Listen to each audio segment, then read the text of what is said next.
Flowers die in 3 days. Matching underwear from MeUndies? That's a gift that lasts. MeUndies creates matching prints for couples and friends, same adorable designs in different cuts for each of you. All made from their signature ultra-modal fabric that feels impossibly soft. With 30 million pairs sold and 90,000 five-star reviews, MeUndies matching prints are the perfect gift. Valentine's Day is February 14th, so don't wait. Get exclusive deals up to 50% off at MeUndies.com/comfort, code COMFORT. That's MeUndies.com/comfort, code COMFORT.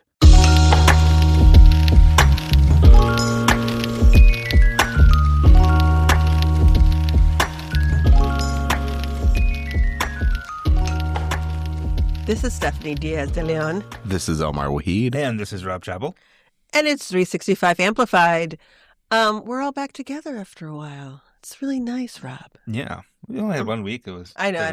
It's been a very long January and already a very long February. Yeah. It's not to be confused with our season finales. Oh, yeah. Because Which there was dramatic. one. This is not a new season. This is not a new season. There was just less people last time. Yeah. There's a significant difference. Yeah. Maybe it's a special episode. Maybe it's a An special. after-school special. In this episode. I'm going to drop in some soft music in the There background. you go. Lots to talk about today. Well, lots to talk about one thing. Yeah, I was going to say, is it a lot to talk about?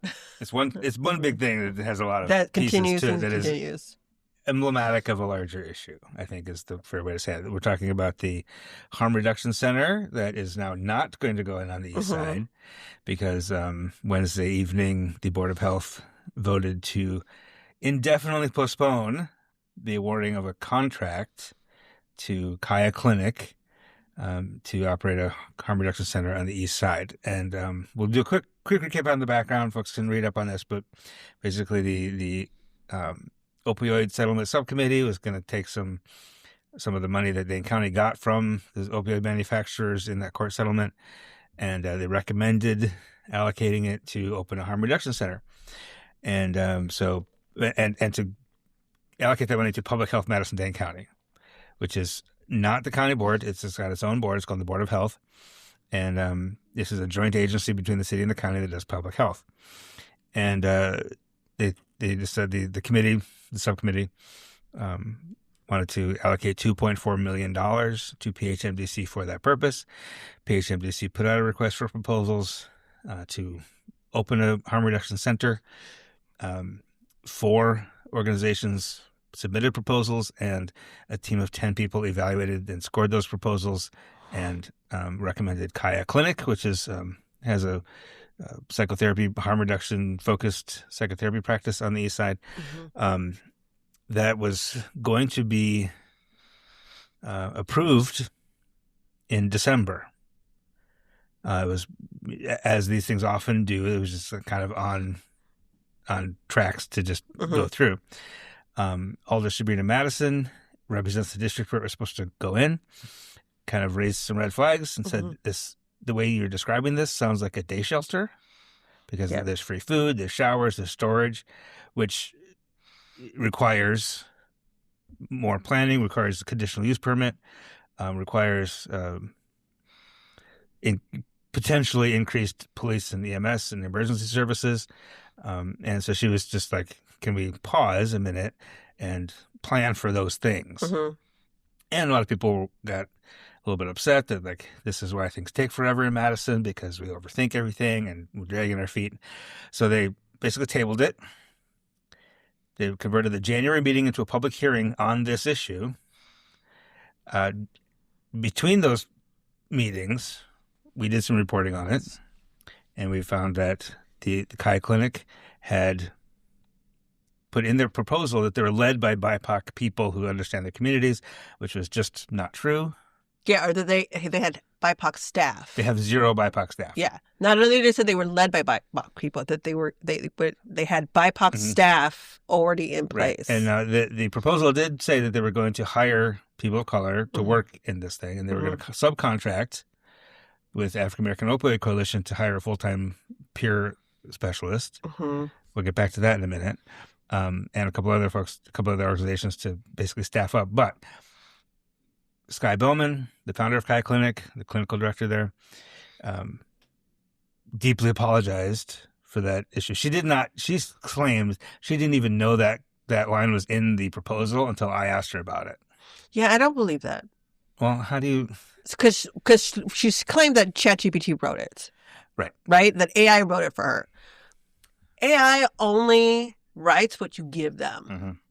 Right? When you prompt them to write and prepare for you. Her...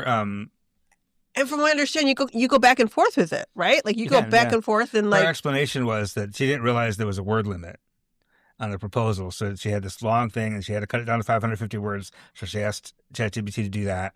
And so it was already in there. It didn't so it cut it down. That suggestion had to be in there. And prioritize. Of some sort, at least. Yeah. There was some language in there that you used. And here's the thing. Even if they did, let's say it did edit. Do you not have a responsibility to read through what something else created for you to make sure it was correct? Yeah. That is your job. That's your work. Right. You're supposed to do that. So, look, ChatGPT took something that probably would have taken you 4 hours to do 5 minutes. So you had time to read it through yourself and edit it. So we've all this is what we've known before.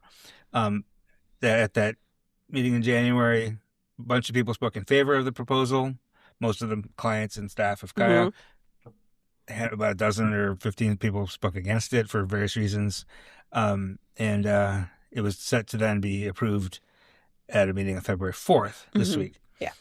In the interim between those two, we learned even more that claim about BIPOC leadership wasn't the only misrepresentation, false statement in the proposal. Lies. Serena Madison called me up and said, I just talked to Aaron Perry, who listeners of the program might recognize that name. He's the first insulin-dependent diabetic to run the Ironman triathlon, first of all, but also founder of Rebalanced Life Wellness Association, which operates the Perry Family Free Clinic, which are these free clinics for Black men in barbershops. And the proposal, the Kaya Clinic harm reduction proposal, very clearly said that we have a partnership with the Aaron Perry Free Clinic, which was the wrong name. Yeah. But that's what it's called it. And mentioned it 3 times. They have a collaboration and a partnership with and can help to offer culturally competent healthcare referrals through Aaron Perry Free Clinic. And Aaron Perry told Sabrina Madison, I don't know who these people are. Oh. I never promised them. We don't have any partnership here. So there's no MOU in process or in place. There's not even a beginning sense of a conversation with Aaron. Right. Yeah. So Sabrina said, I don't know what you want to do with that, but Rob, just so you know, that's what I just heard from Aaron. So I called Aaron and he was hopping mad. Yeah. Like I heard it. You were upstairs and I'm like, I don't know who you're talking to. Yeah. I had Aaron on speaker. But you need to apologize downstairs. Yeah. And I'm like, but you need to apologize. Yeah. He's like, I don't know who you are. And you're fraudulently using my name to get money that I'm not going to get any of. You're misrepresenting. Yeah. So, that there's a relationship there to further your RFP. Yeah. Right. Well, and they listed a whole bunch of community organizations because part of the scoring rubric on this proposal is how many community partnerships you have in place. So they've got extra points for naming partnerships with the YWCA. Which they did not, right? Which was not true. Was not true because they did not. They had African American Opioid Coalition, as I mentioned, as a subcontractor. They were going to give $75,000 per year to the African American Opioid Coalition to hire a full-time staff person. The African American Opioid Coalition never agreed to that. Yeah. YWCA, Jerry Perez Vasquez, the CEO there, confirmed to me that there's no organizational partnership there. I reached out to a couple of other folks that are listed, Drug Users Organizing and Rogers Behavioral Health and Outreach LGBT Community Center. Those folks didn't even respond to me to say yes or no. Nobody listed as a partner told me, yes, we have a partnership. So all of this is just false. So I reached out to Skye Bowman and I said, well, what's happening here? What's going on? And she replied and said, I don't know if that's that partnership section maybe wasn't clear. One of the line items in our budget was transportation services. So we were just listing places, local community organizations where our staff has referred people that we will offer transportation to. That's not a partnership. That is still a misrepresentation. Well, and if that's all you're talking about with YWCA, you wouldn't mention YWCA 5 times in your proposal, or Aaron Perry 3 times. If that's how that works, Uber is a partnership with my apartment. Uber's a partnership apparently of this. Yeah, right. Like, why not list them? So exactly. I ran that by Aaron. You've also emailed them 3 times. You should be listed in the dang RFP at this point. Right. Madison 65 might be listed in there. Consulting partnership. Yeah. But Aaron Perry said, no, I've never gotten a referral from them. I don't know who they are. They don't even know the name of my clinic, and we provide transportation anyway. So he don't even need your money. Right. Like, that's what he's saying. Like, you all are implying that we do this additional whatever. So I emailed back to Sky Bellman, and I said, I think, like this time, for example, our staff of Kaya provide culturally competent care through collaborations with these people, AAOC and Aaron Perry Free Clinic. And that's more than transportation, isn't it? And she stopped responding to me after that. Yeah, I'm sure she was told not to respond to you anymore, or she got overwhelmed, or she'll look at AI to help with the response. Or she just kind of threw the towel. Or the lawyer told her not to respond anymore. You could just admit you messed up. It's in so many different ways. Stop digging the hole. Yeah. And stop pretending like you didn't know what harm you caused. Yep. Suddenly pretending that that's not what you meant or said. I'm sorry, in the work that you do, you need to be very specific and clear. Like, you can't play that game, especially with funding. Right. Grant, my interpretation of grant applications, etc., are telling you that you have to be specific and prove and give details to things and stuff like that. You can't just, they ask for backup information. They want the storytelling with that. You can't just lie and make stuff up all the darn time. And to use YWCA, Aaron Perry, in all these ways, is to get street cred. That's what you were trying to do. Yeah. Because you understood that having culturally competent staff in this place as part of this work is absolutely important, right? You knew that. And so you knew it so much that you made sure you lied about it. Yeah. And there was... And you knew you didn't have it. The other wrinkle of this is that between the January meeting and the February meeting, because of that, the first claim that was proven false about having BIPOC leadership, Sky Bowman put out a statement and said we advocate, we are okay with starting the RFP process over. Yeah. And so somebody asked her, does that mean you're withdrawing your application? And she said, no, we're not withdrawing your application. But if you reopen the process, I'll just take out that line. That language. Which means that But that was the line that she was going to take out. She was not taking out the partnership line. Right, which means she intended to resubmit a fraudulent proposal. Yeah, still. She was going to take out one line that you all caught her in that first time, but was going to keep the other line still in there.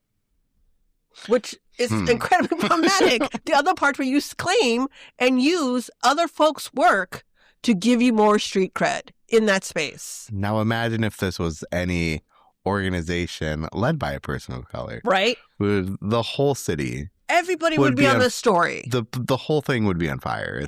And there would be people on camera talking about the harm to us. We saw, you saw Channel 3000, for example, completely melting down over Brandy Grayson, would be over, quote unquote, $200,000 missing, which it wasn't missing. Yeah, they just never was missing. It. Channel 3000 reporter didn't understand a spreadsheet, but they ran a whole series of stories about the fraud happening at Urban Triage. Yeah. You go back and listen to that. Totally different story, but it's so.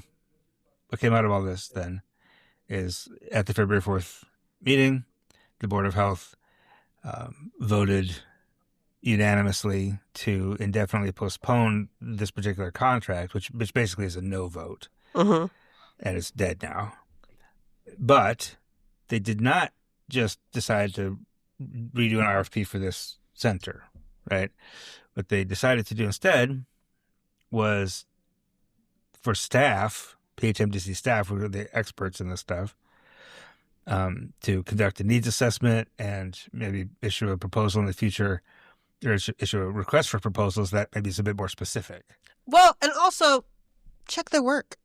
Like if we're using somebody's name to further their application to get more points and to get this funding and to get this contract, whether we recognize it or not, AI has changed the way people are able to ask for these grants, right? And our systems, our processes has not caught up to it yet. True. And, and it sucks to maybe suggest that maybe we can't trust the people who are submitting these grants all the time. Like, yeah, probably not. Our due diligence requires us to maybe not all of them, maybe check like the top 3 who score the highest. Like just check references, or like just double check that the partnerships they've listed are real and true. Well, that's the thing, that there's nowhere, and I asked PHMDC about this, that there's nowhere in the process where you were submitting the proposal that you have to check a box to say, like, I attest that this is true and accurate. So yeah, great. So you don't even have, there's no even for a city and county and federal dollars to be used. We are not asking people to certify that what they submit is true and honest, true and accurate. Yeah. But they do say that if we find any misrepresentations here, we can reject sure, but who's doing the work to see if something is misrepresented? Well, and you found one big misrepresentation. Did we not go through the process for everything else? Yeah, it was up for a vote. I think until it still remained up for a vote. Yeah. After we found all these other fabrications, and they ultimately voted not to go forward with it. Well, because you wrote the story the day before, telling them, like, by the way, here's some more lies. I think that it's, again, like our system processes have yet to catch up to our current reality, and whether or not that process is relevant or not. I think just with this one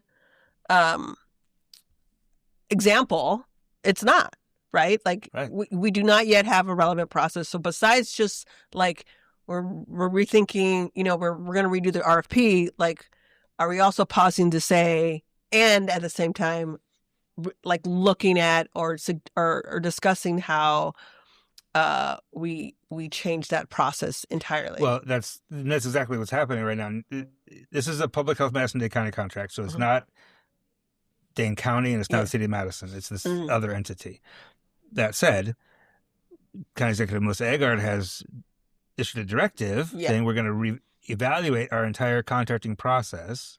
And this was before, like that was even before this whole. Well, that was just she made the announcement right after this whole thing started. Yeah. So people kind of attributed it to this, but it's not this because this is not a county contract. Yeah. But it's something she talked about in the campaign even. That there's different processes for different agencies. There's a lot of people complain about lack of transparency. And is it relevant anymore? Does it account for folks using AI?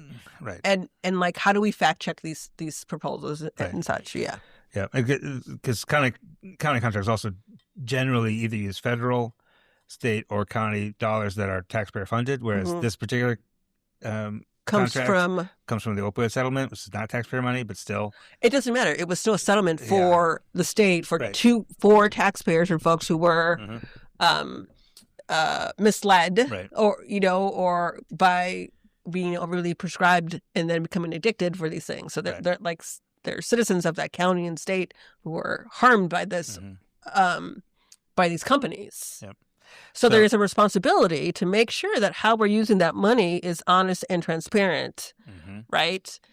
And it is a lot of work. It was a lot of county time. It was a lot of money, staff money, to go through this process, only to get to the end to be like, psych. Because because there was no way for them to check, or they hadn't yet made that a practice to check those things out. So like, how do we implement? And I know it's going to even cause it longer, but hey, then Rob doesn't know a story on you. Well, but this is there's some frustration that, especially in left-leaning cities, that things take too long to get done. And I'm sympathetic to that. However, if this had just been allowed to just go through, it would have done a harm. Yeah.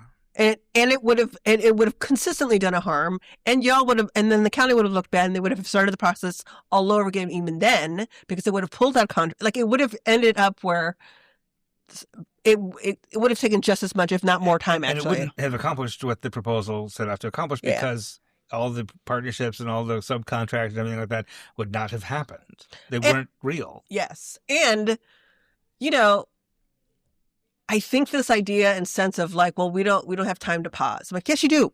To do it right, you do. Because when you do it wrong, it takes up more time and money. Yeah. Stop wasting our money. Right. Like, so pause, reflect, and figure out, like, and you maybe, you know, hear some suggestions from folks who are often impacted in these ways, by, you know, and figure out a better process, including one that requires folks, if you score like in the top 3, whatever it is, you know, that we review and look through and check references and check the accuracy of just the application itself. Yeah. I also wanted to ask for you guys to weigh in on this idea of using... Me and Omar are ready. My opinions? They both lean into the microphone. We excited. On this idea of invoking the name of Black and brown people for credibility. You mentioned street cred. It's street cred. That's what they're doing. Like, It's been done before. It's going to be done again. What do you mean? You know why we don't react so negatively? We do react negatively, but we're also like incredibly used to this. Yeah. Right? Like, there is a perpetual issue with needing to use Black and brown people as both the bad guys and the victims. Right? Like, white saviorism is all over that page, right? Like, with our partnership, we are going to save that Black and brown community. Right? And we have street cred. Look at who we're bringing in. We have Black friends. We have Black friends. This is the nonprofit way of saying we got Black friends, and they're willing to take pictures with us. So They did everything short of saying the word urban. yeah, there's a new word. Yeah. Right? And like, but yeah, it's they perpetually, continuously try to infuse the sense that they got Black friends, and they close with them. In so many different ways. Yeah. They purposely use Aaron Perry's name for how long? And here's the thing. The person who would have been most harmed if this contract would have gone through is probably YWCA and Aaron Perry. Because they said, well, we have these partnerships, and Aaron Perry and YWCA aren't showing up in any sort of way because they actually don't have these partnerships, and harm is happening over there. People are going to be like, well, where were they? They were supposed to be in on it. Why weren't they helping? Why did they promise to be part of something that they didn't have capacity to do? Why didn't they say something, right? Like, they didn't even know their names were in there. Right, they didn't. Until you told them. Yeah. And again, they would have been harmed. Their reputations would have been harmed, which would have, like, made it difficult for them to continue to get funding for the work that they do that is important to the communities that they serve. And by the way, they actually serve Black and brown communities, not this person, not this organization. As much as she wants to play that, and the cape she wants to wear, well, look, you just tripped on it. Stop worrying about your dang cape. Aaron did say, like, I don't know who you are. Like, this is my work. I have never heard of you. Therefore, you're probably not really connected to this whole community at all. No. Because Aaron Perry's around. He's everywhere. We see, like, exactly. If you've been doing work in this community, Aaron Perry knows who you are. Yeah. And so he might not have met you, but he knows about your work, or he knows what you do, or space you work in. The other sort of mic drop that Aaron had in my story, and what he said to me is, like, people wonder why we keep throwing money at these problems and they never get solved. Yeah, because you have keep throwing money at the this wrong kind people, of thing. that the white people who want to save the world. Yeah, because they know it. You're funding organizations that don't really have the connections, and then there's no oversight once you write the check. Well, they don't even have the connections. They don't even have the know-how how to support communities. Period. Right? They know how to support their communities, but they actually don't know how to support communities of color or communities for which Aaron and YWCA actually serve. And they feel like they don't have to learn. They can do the shortcut and just name them in this application, and it'll be fine. It's the same. The process is the same. What we offer will be the same, and everybody will love it. It'll do it good. I'm like, you don't know enough. You feel and here's the other thing. They felt entitled to use their names. Again, it goes back down to the sense of we are entitled to these things. And they don't, at some point, Black and brown people become things, right? Like things to be used. And that's awful. And yet we continue to center and fund these people. Yep. and not hold them to the same level of accountability, the same level of scrutiny that we do for folks who are Black and brown. So she not only created potential harm to the communities that she wanted to serve that she doesn't know how to serve, right? She also did potential harm to the folks who do that work every day, who can serve those folks, and could have had some damaging results for them. And she would not have taken accountability. She somehow would have blamed the county for that instead of actually owning, like, no, you put their name down like you knew them. Yeah. But they were just a thing for you to use. Yeah, just a name for you to drop. It's not even a name, a thing. That's it. That's the other thing that's incredibly frustrating, is that they weren't real to them. YWCA, Aaron Perry, all those folks who actually didn't collaborate with them the way they're explaining it were just a thing to put down and write in. They were a noun to them. Right? Like, it was nothing more than that. Maybe a proper noun, because but that's still a noun. Yeah. I'm reminded of a few years ago in Sun Prairie. Do you remember this? That there was a racist incident. We don't have to go into the details of it. What? Which one? No, which one? That's crazy. It was a classroom setting, and then there was a big hubbub about it, and the administration had a big meeting about it. And at this big Zoom meeting, one of the administrators said, "We have engaged YWCA. Oh, that's right. To help us with our restorative justice So practice." when Vanessa McDowell was CEO. Yeah, and during the meeting, I texted Vanessa. I was like, "Are you working with Sun Prairie?" And she's like, "No." It was just a lie. They just made it up. Again, the way that we use organizations and people as things to validate or affirm, or to get us out of trouble, or get us more money. Modern examples of Detroit. Yes. White saviorism. Turns all out the way. it's causing the problems. Yep. And the paternalism, it drives me crazy, because it's this sense of like, us as white people know what's best for all of you. And we're telling you that, we know how to do this. And maybe we have to lie a little for you all to believe us, but we'll do the lying a little bit. We'll get it. But Detroit. Yeah. I don't know if it's Detroit now. I just know that's whiteness in so many different ways, perpetuated in all the places that I've ever lived in. But I'm sure Detroit too. that Detroit has made a significant comeback, and no one wants to admit it. All the white people left. Yeah, because all the white people went to the burbs. Crime is ridiculously down. They're economically, the economy is economy's going really great. It's recovering since the bankruptcy.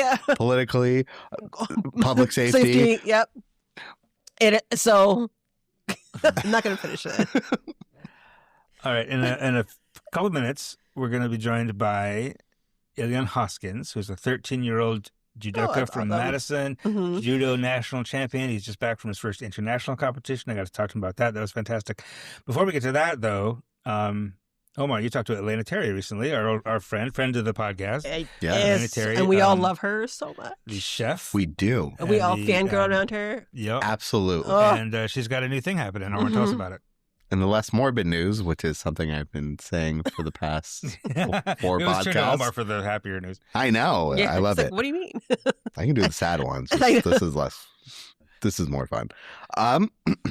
So Chef Elena Terry is opening up a new restaurant, Tallgrass, at Momoka.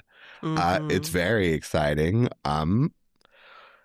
They're working with her. They're building her vision. They're building out what she wants, her input, how she wants to model everything. She's meeting with the architects, design team. Oh, it's amazing. So they're building a restaurant for her own personal vision. And this is something that she's been kind of shopping around with for the past about 2.5 years. She said, I want a brick and mortar store. I appear on all these things. I have pop-up shops. I don't have my own restaurant. She was like one of the guest mentor judges on Top Chef. And she was the best on that. She did the barbecue. Barbecue brawl, which I loved. It was a great episode. Other things, but those are the key ones she mentioned. Wild Berries has been her catering business, right? Kind of not exactly catering, but it's kind of a continued arm, but Wild Berries is kind of a seed-to-table outreach initiative to kind of improve food systems for indigenous communities. But there's food involved. I'm very excited. She's there. Yeah. So she's been toiling away with the idea of opening her own restaurant after so long, and she wanted somewhere kind of closer in indigenous communities, but then she met with Paul Baker Brindle, who is Momoka's Gabrielle Haberlin director, and she figured out that's where I want to be. They're completely behind her vision. It's 3 stories of Momoka, cafe during the daytime, lunch, dinner, high end, kind of affordable also, because they're catering to the downtown crowd and students, because it's right smack in the dab there. All day drinks. So if you want a morning cocktail, which is what we joked about. But maybe it doesn't have to be a joke anymore. Maybe that dream comes true for some Maybe of us. The rules of when we drink are completely arbitrary. We are break in that Wisconsin. It feels cool. We are.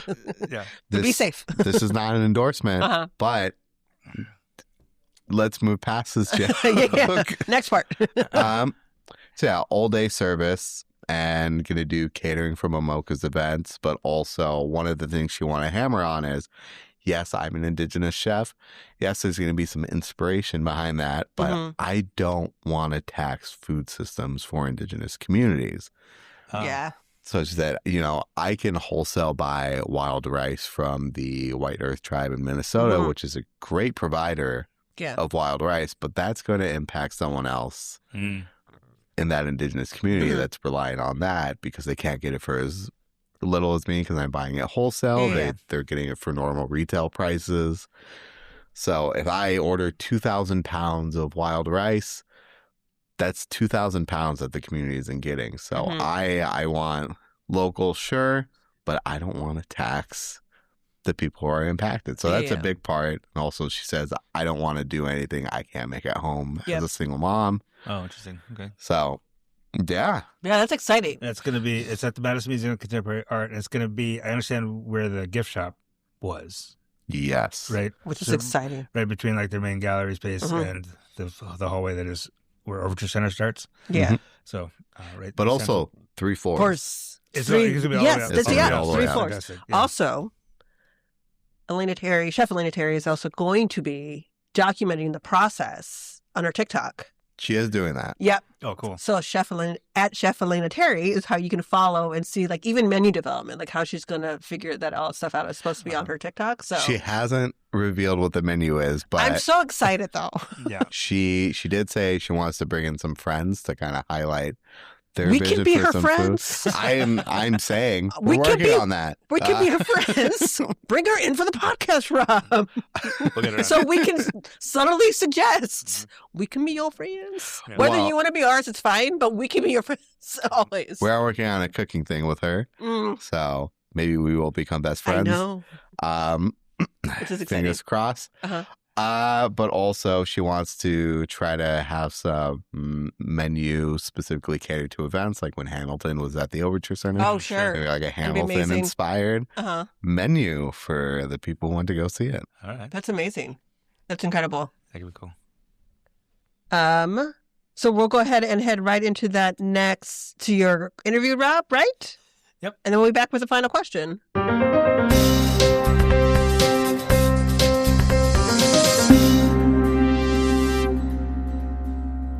And joining us now, the pride of Madison, Wisconsin, Iliyan Hoskins. How you doing, sir? Good, and you? I'm good, thank you. Thanks for taking the time. We're talking to you because you recently went to Lima, Peru, for some reason. Can you tell us why what you were in Peru for? Well, I made the national judo team, and I placed second at the Junior Olympics. So then that meant I got to go to the Pan Ams in Lima, Peru. And then I went there, and I got third place. Third place in the Pan American Judo Championships, which is basically like the Western Hemisphere, right? Like North America, Central America, South America, all the best judo. Yeah. What do you call yourself? Are you a judo player? Judokas? Judoka. Okay, judokas. Yeah. Thank you. As you can tell, I know I like watched it on the Olympics one time, so I'm going to ask you to educate me about the sport that you are so passionate about. So what? So you got second Junior Olympics that qualified you for the national team. You went to Peru, third place there. Tell us how what was that experience like? It was actually really fun. Like it was a whole different. I've never competed internationally like that. Yeah. But I mean, what was it like just traveling there, and what was the atmosphere like? We'll talk about the competition, but what was the atmosphere like? It was nice there, actually.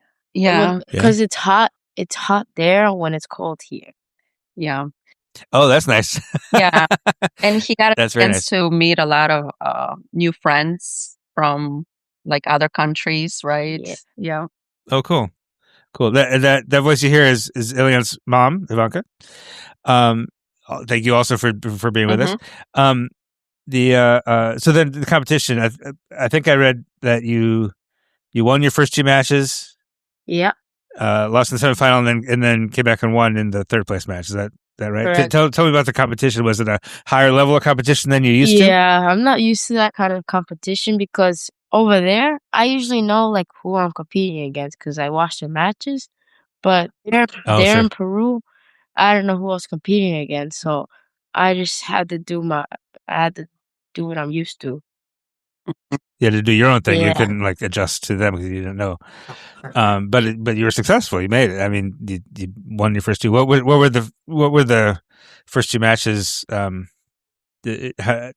was just to talk through those matches? So the first match, I wasn't. Who was it against? I went against a guy from Chile, and when I went against him, usually in my first match, I'm nervous or no? I'm not used to.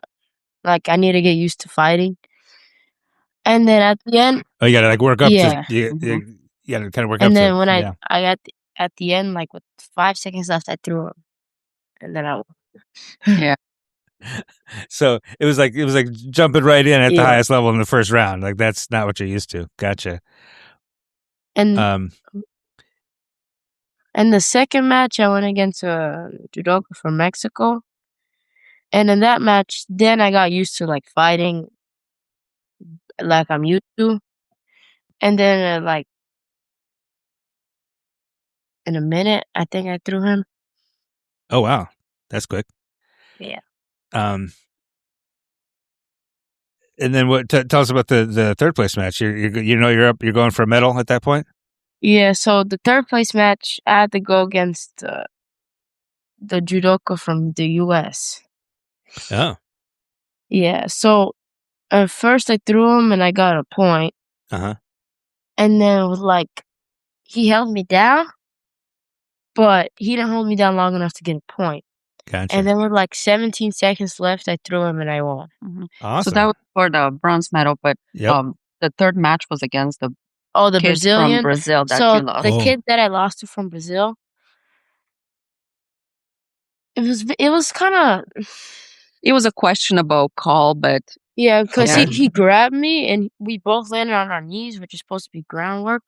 But then he rolled me over and then they gave him the point and I lost. yeah. Oh man. Yeah, and the team from Brazil, I guess they had 16 categories, and They the won 13. Brazilian team won 13 gold medals, so they were Oh my really gosh. good. Yes. So no shame in dropping one to the Brazilian. Yeah. Yes. So I want to talk a little bit about your background. How did you start in judo? Well, my dad's friend told him that he should put me in judo. mhm. And then he put me in judo. How old were you? I'm 13. I know. How old were you when your dad's friend my said dad that? my dad put me in judo when I was 4. Okay. Yeah, so it's a lot of fun with the little ones Yeah. watching. I was gonna say, Oh, yeah. 4-year-olds are gonna wrestle around anyway, Yeah. so might as well channel it, right? Was he Ivanka?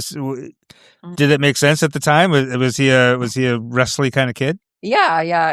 He had a lot of fun because they were doing both judo and jujitsu, and he really enjoyed it. While his sister did karate, I think Okay. judo matched him more, his personality more. Yes. Sure. And where was that? Was that in Madison? Or? Yeah, it was at, what was the first place?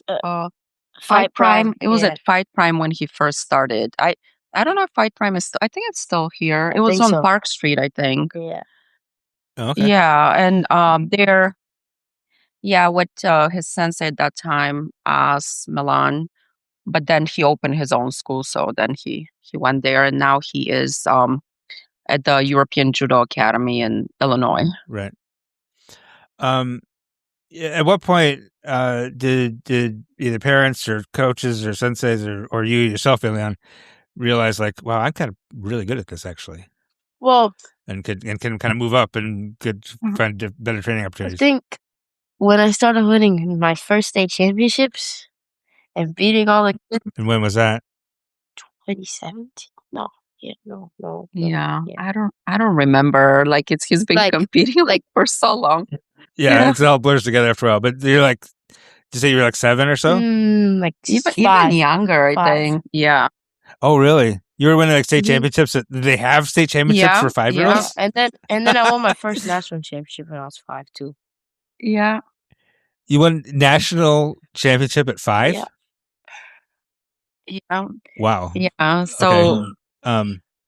I learned to read at 5. Is that okay?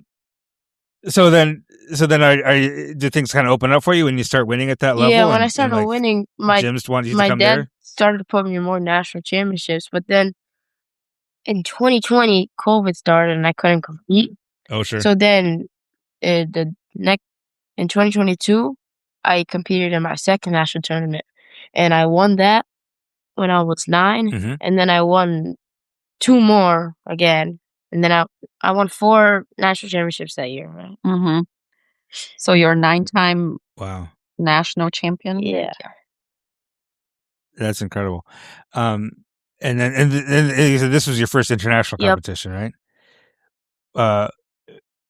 And what's next then? Are there more international championship or competitions that you can go in as you get older? Yeah. Like when you're 15, 16 or 17, you can go to the cadet world championships and all over the country.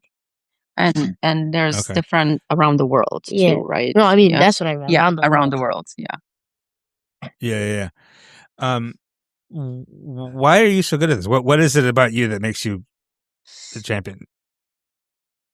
Well, I love to practice because I saw that I needed to practice more to get better at the sport.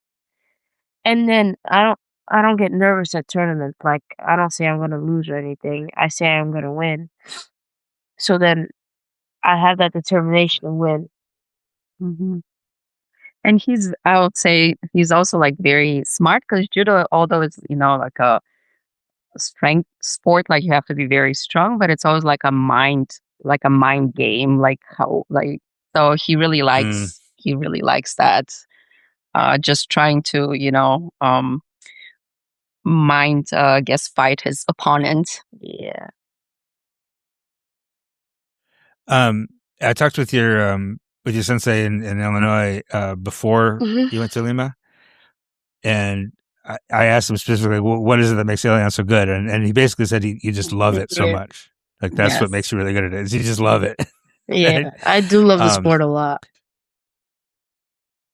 And you're traveling like 2 hours each way to train Yeah, several times 3 a week. times Is a that true? week. As a former soccer parent, Mom, I have to ask you Yeah, how? it's, it gets hard. It gets hard, but my husband and I, we make it work. He usually he Mhm. usually does his homework in the car, while we're driving. So Sure. we'll keep him occupied. Yeah. Got to adapt to that. What is it about that gym that makes it or that Well, place that makes it worth my driving so far? coach, he has competed on the Georgian world team. The Olympic team. Yeah. Yeah. Mm-hmm. And his name is Mhm. Gelo. Kelikashvili. Okay. Yeah, and in the Yep. school over there, he trains us really hard to make us better. Yeah, it's a competition school, so he met a lot of like the Oh. competitors he went against. I guess in tournaments were from that gym, and they were always like doing really well. So, yeah, it's So you're like, well, Yes, maybe I should yeah, go to that gym yeah. too, right? So my understanding is from Go. I understand that you have some pretty lofty aspirations. What are your goals in the sport? What's the highest you think you can achieve?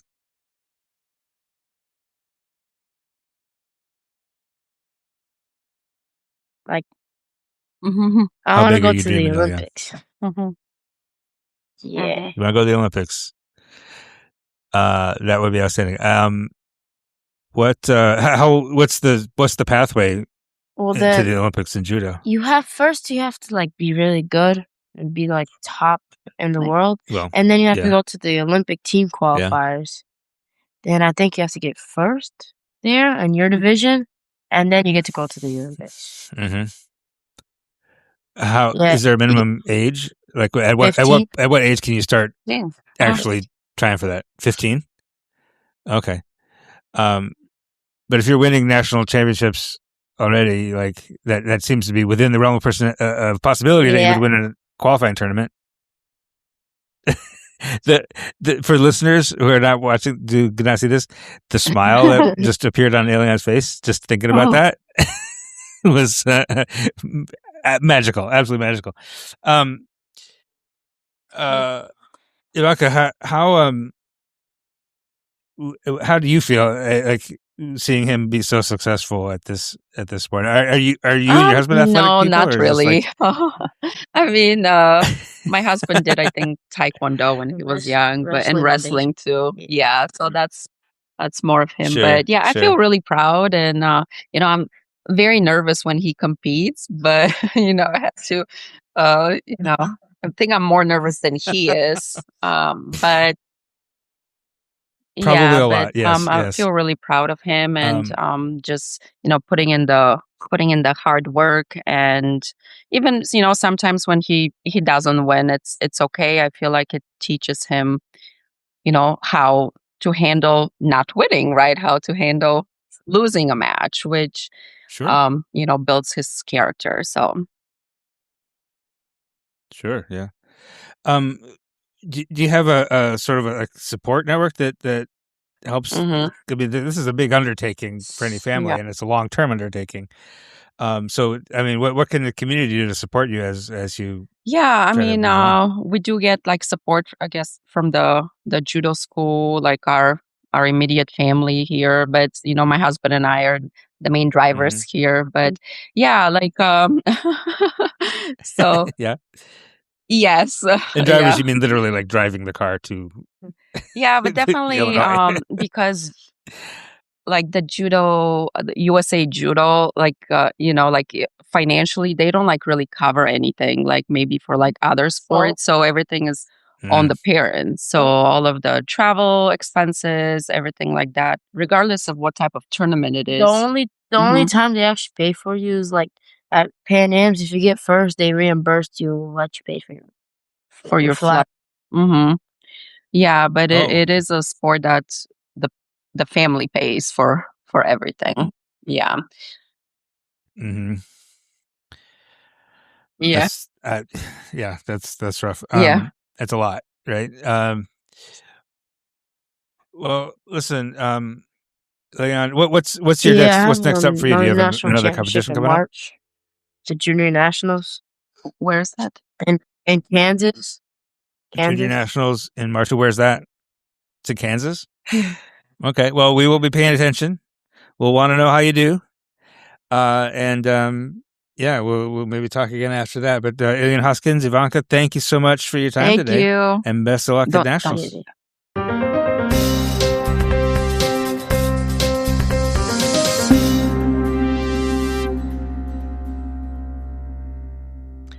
And we're back, and thanks again to Iliyan and Ivanka Hoskins for that, and best of luck to him as he goes to Nationals in Kansas. Do we have a roundtable question? We do, of course we do.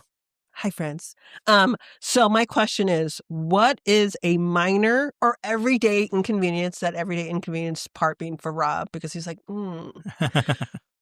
that feels like a personal attack every time you encountered it.